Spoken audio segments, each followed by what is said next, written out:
Setuju atau tidak setuju, platform digital yang memungkinkan setiap pengguna untuk berinteraksi secara free, secara bebas. Oleh karena itu, perlu diperbanyak, saya pikir itu diskursus etiko religio. Ya, jadi masyarakat yang memang mewacanakan tentang nilai-nilai etik dan nilai-nilai religi di dalam dinamika kehidupan itu.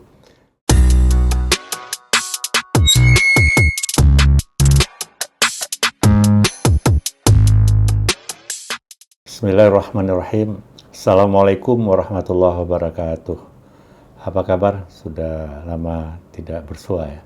Salam generasi humanis, bahagia selalu. Dalam konteks terkini, dinamika kehidupan ketika manusia berinteraksi antar sesama manusia ataupun lingkungannya ataupun alam semesta, tumbuh berkembanglah kreativitas dari manusia itu sendiri. Bisa saja timbul ego, bisa aja timbul sesuatu yang mengedepankan eksistensi diri yang uniknya adalah tanpa memedulikan orang lain. Kondisi ini adalah sesuatu yang tidak baik, sesuatu yang tidak tepat. Sehingga tidak tertutup kemungkinan akan muncul proses demoralisasi di dalam kehidupan. Jadi, percaya atau tidak, di lingkungan kita berada entitas demoralisasi. Kenapa? Karena nilai moral, nilai etika, atau prinsip-prinsip kehidupan dalam individu maupun tokoh kelompok masyarakat itu mengalami stagnasi ataupun penurunan ataupun kemerosotan. Jadi nilai moral, nilai etis ataupun prinsip-prinsip kehidupan di tengah-tengah masyarakat itu ada stagnasi, ada mengalami kemerosotan, ada mengalami penurunan. Itulah yang disebut dengan proses demoralisasi. Dan uniknya media sosial itu memicu munculnya demoralisasi itu sendiri. Kenapa? Karena ternyata, setuju atau tidak setuju, platform digital yang memungkinkan setiap pengguna untuk berinteraksi secara free, secara bebas maksudnya. Sama ada kebebasan itu adalah sebagai berbagi informasi atau membangun komunitas secara online. Jadi, ini adalah sebuah fakta atau keadaan di mana platform digital itu memungkinkan orang untuk berinteraksi secara cepat, tepat, dan akurat. Namun, misalnya begini ya, platform digital itu banyak modelnya yang fokus kepada teks. Itu dulu kan Twitter, sekarang kan X ya. Kemudian berbagi foto dan video di Instagram misalnya, atau yang masif di tengah-tengah kehidupan generasi itu adalah TikTok ataupun YouTube atau jejaring sosial yang komprehensif seperti Facebook misalnya. Itu adalah platform digital yang memungkinkan orang berinteraksi secara masif. Nah, ada 4 pilar penting sebenarnya dari kehadiran platform digital ini. Yang pertama itu adanya konektivitas antara pemilik akun dengan orang yang berinteraksi dengan akun tersebut. Itu bisa terkoneksi. Syukur kalau pesan-pesan kebaikan, pesan-pesan kebajikan yang tidak menyentuh kepada proses demoralisasi itu lebih masif di tengah-tengah kehidupan kita. Tetapi bagaimana kalau misalnya kehadiran eksistensi platform digital itu butuhkan nilai-nilai etik dan nilai-nilai moral di dalam berkomunikasi. Jadi konektivitas yang pertama. Sedangkan yang kedua adalah eksistensi ini adanya informasi ya. Jadi informasi itu sangat cepat bisa diterima dan ataupun bagi pemilik informasi untuk disampaikan kepada publik, tentu platform digital ini sangat ampuh ya, karena dia cepat dan akurat. Dan yang paling perlu kita pahami juga bahwa media sosial yang disebutkan tadi itu juga bisa menjadi wahana ekspresi diri.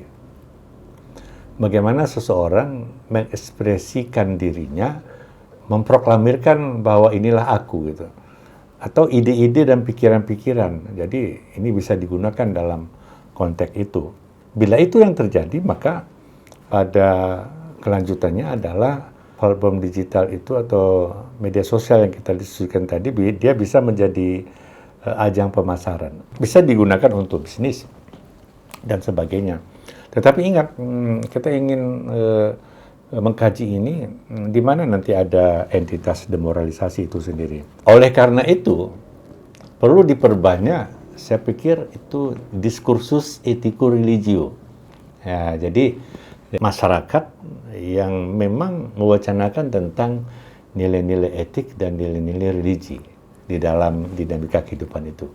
Nah, jadi pemasaran diskursus tentang etiko religio ini sangat amat penting. Bagaimana? Bahwa orang harus tahu mana batasan-batasan ekspresi diri itu sangat etis, ya, sangat bermoral, atau bagaimana batasan-batasan ekspresi diri itu sebenarnya melanggar nilai-nilai etika, melanggar nilai-nilai tradisi dari sebuah kelompok masyarakat, sehingga tidak menggiring masyarakat lainnya. Itu perlu ada stabilitas sosial. Jadi bagaimana mengamankan ketidakterjadiannya demoralisasi itu akan ada stabilitas sosial, sehingga ada rancang bangun reputasi.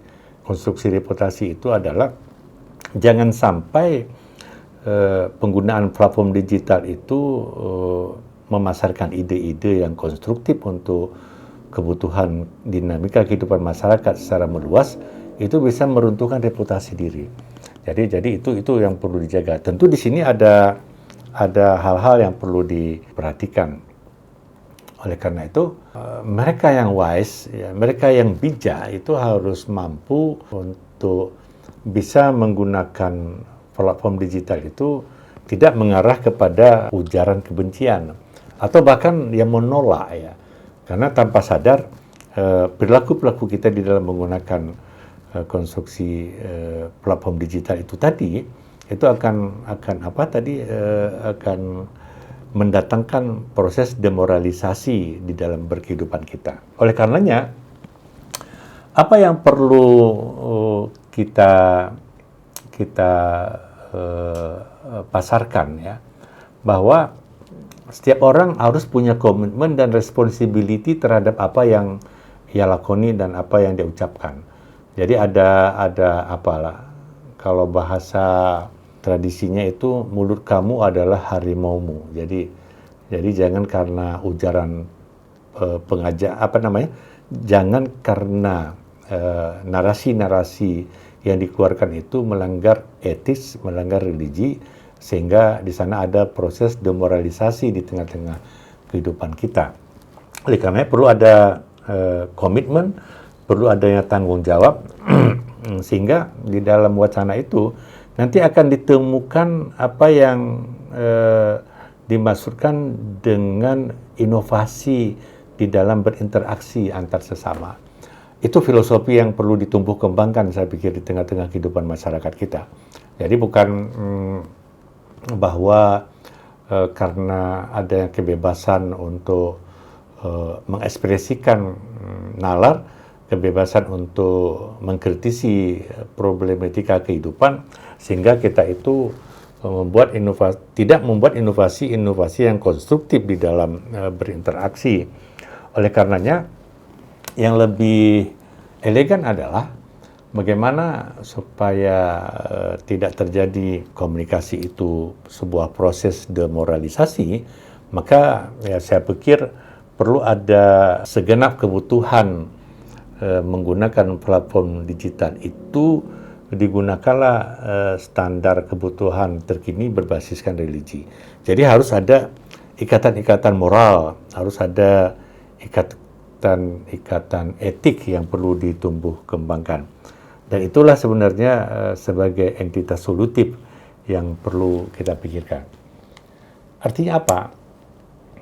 Apa yang Anda sampaikan, apa yang Anda ekspresikan dengan menggunakan platform digital haruslah berbasis nilai etik, haruslah berbasis nilai moral, atau ada gabungan antara etiko religiu. Jadi bagaimana nilai-nilai etika, bagaimana nilai-nilai pesan-pesan agama itu menjadi sesuatu yang tidak terpisahkan di dalam kita menggunakan platform digital. Sehingga Anda adalah kelompok orang-orang yang selalu mengedepankan nilai etik, nilai moral, tidak karena hanya kepentingan private, itu melanggar nilai-nilai etik orang lain misalnya. Itulah sehingga kelompok masyarakat itu jangan sampai menjadi stagnan ya. Karena ujaran kebencian kita ajak, karena ada provokasi yang dikeluarkan itu, sehingga entitas suatu masyarakat itu menjadi stagnan atau menurun. Hindarilah proses demoralisasi di dalam kehidupan. Itu penting di dalam hiruk pikuknya kehidupan terkini. Mudah-mudahan berfaedah. Terima kasih. Salam generasi humanis, bahagia selalu. Assalamualaikum warahmatullahi wabarakatuh.